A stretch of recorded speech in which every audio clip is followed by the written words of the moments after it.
Hey everybody, it's Fat Man from the Holler.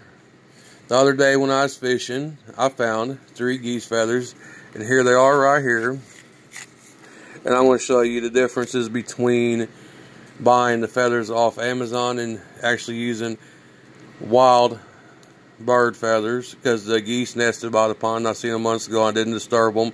It wasn't killed. It was not harmed. I don't believe in harming animals. I mean, I hunt varmints that attack my chickens, like raccoons and groundhogs that will steal their eggs and put holes in the ground. They can injure like horses and cattle and other animals, etc., and human beings. So here's the difference between the 2 feathers. You can see the ones I bought off Amazon is very thin compared to this one. Is much bigger. And what you can do, when you're going to do the fletching, you can do this in 2 ways. You can either use a clamp and a razor blade and cut it down the center. But what I'll do is I'll lay it on a piece of chipboard, plywood, OCB board, or whatever. And what I'll do is I'll cut right down the center of this to separate the 2. And then when I do that, it becomes into 2 pieces. And then see how the feather is, like right here. You have to work it because the feather is actually interlocked. And what you do is you just very delicately you pull and separate. And then once you separate it, you'll see how it has a curve to it. You can actually cut it right here to make it more square. And then what you end up with is you'll have the piece in the middle. You'll have like the little, it's like a calcium basically. It's kind of like a fingernail or something, you know. Not real scientific on it, but it's just like cartilage kind of. It just holds it together. And then once you cut it kind of long. And then when you're doing your arrow, you put a notch in it. And what happens is this will slide into the notch. And then what Native Americans do that use sinew, it can be plant fiber or animal fiber, which creates like rope, modern day rope, but it's made of plant fiber or animal. And they tie the front where it's notched, where it slid into, and then on the back it would be tied off with sinew to hold the arrow in. And that's a primitive way of doing fletching, and it's a little bit difficult when you're doing primitive fletching to actually get arrows the way the arrow would be. Like you have a dyno machine, when stuff spins, it spins circular, or it'll project and it'll float. It will float and fly freely, versus a stick that's going to be crooked or warped. And I'm going to show you another thing that I've actually seen on Amazon. Is there's actually an adapter for a drill like this. The adapter hooks right here to where you tighten your adapter down, and what it does, it has a square piece where you can stick a small piece of wood in it, and then what you do is you can run it through a jig, and depending on what you're making when you're using this adapter and the jig, is you're actually making a wood dowel. And that's how I make arrows. It might not be the technical proper right way, but I've used that many times, and I've harvested small games from raccoons, groundhogs, rabbits, squirrels. I haven't took it to the level of trying it with a deer. I hand carve my own bows and I make my own stuff. And my channel is all about doing everything with less. And I mean, you'll have to spend a little money here and there. And I like to use Amazon, because Amazon really provides pretty much the most best price compared to Bass Pro, Cabela's, and just about anywhere. And I mean, even in mainly for tools and equipment, because I'm into more things than just like primitive things. I'm into solar and CNC machines and 3D printers, and having screen printing machines where I can make my own merchandise, my own stickers, my own vinyls. There's companies out there that are really great to work with, and one of the companies I found is not extremely expensive, but it can get pretty tedious and it's pretty expensive pretty quickly. And it's going to be a shout out to the company. It's on the internet. You can find it. It's called Sticker Mule, and you can use it if you're a small farmer. You can make labels. You can have labels made to where you can put it like on a mason jar if you're doing like canned food or bottled milk, where you can have your own brand out there on your product.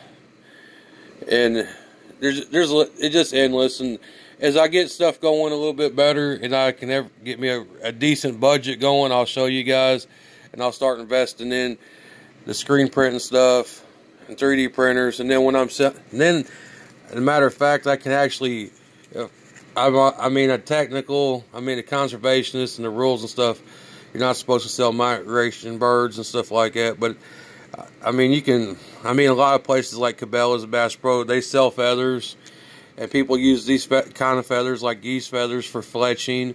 Some people I know use them for making fishing flies.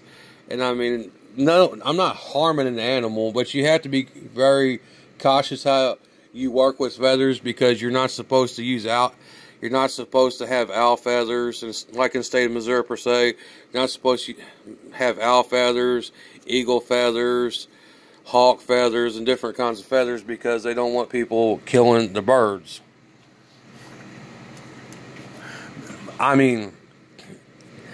Technically, to me, if I see an animal hit on the side of the road, technically you're not supposed to pick it up. But when I was younger, I used to do it until I really understood the laws, and I really try to stay away from the gray area about breaking laws. I don't pick them up no more. I used to take the birds home. I'd pluck some feathers for doing some DIY stuff, and then I'd have a funeral for the animal and put it in the ground. Give the animal, I give the animal a little bit of closure and a proper respect, because it's a Native American thing in me, and I'm Cherokee and Blackfoot. But I don't have a role, and which is a role is your identification and to being a Native American. If you prove your role, you can get certain things, commodities, college, education, and different stuff. Some people can even get money from doing it. And the government, the government doesn't like a lot of stuff, and the government is against a lot of stuff. And I understand it, because some people are not very smart. They don't want people doing bad things to nature, or and I understand why people don't collect rainwater. They don't want people to get parasites and get typhoid and dysentery and stuff.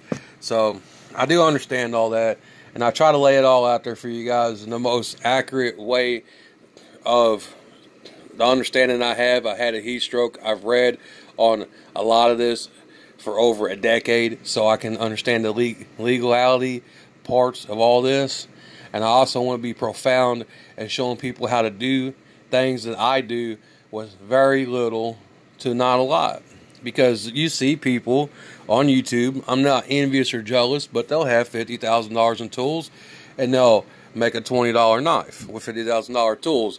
I'd rather show you guys how to make a $20 knife with $50 in tools or less, or even it could be 100 or 50 or less. I like to show you guys how to do stuff with nothing.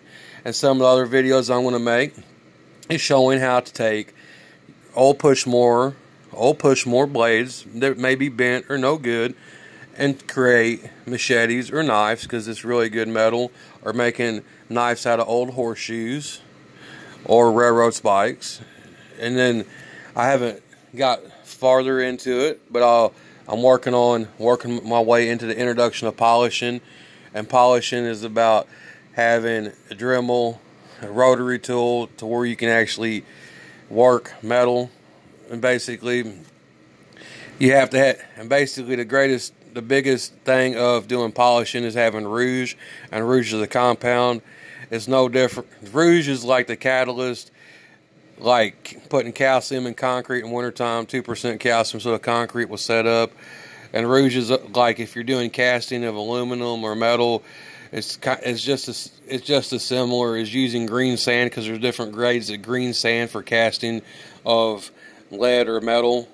And everything there's a lot of stuff out there, and there's a lot of materials, and there's a lot of knowledge that can be taught and utilized for everybody. And that's what I'm here for. I'm not here to make a bunch of money or anything like that, because it's unlikely to have monetization. But I'm going to wrap this up. But I'm just giving you guys ideas how to do things legally. I'm not responsible for anyone getting hurt or breaking laws, but I'm giving you the ideas of how to do it without breaking the laws, and initially trying to teach you guys how to do things safely. And if you're like the throwing star videos I've made that you've seen, please wear glasses and use PPE gear, personal protection equipment, so you don't get harmed. Much love, and I'm out. And I hope everybody has a wonderful weekend.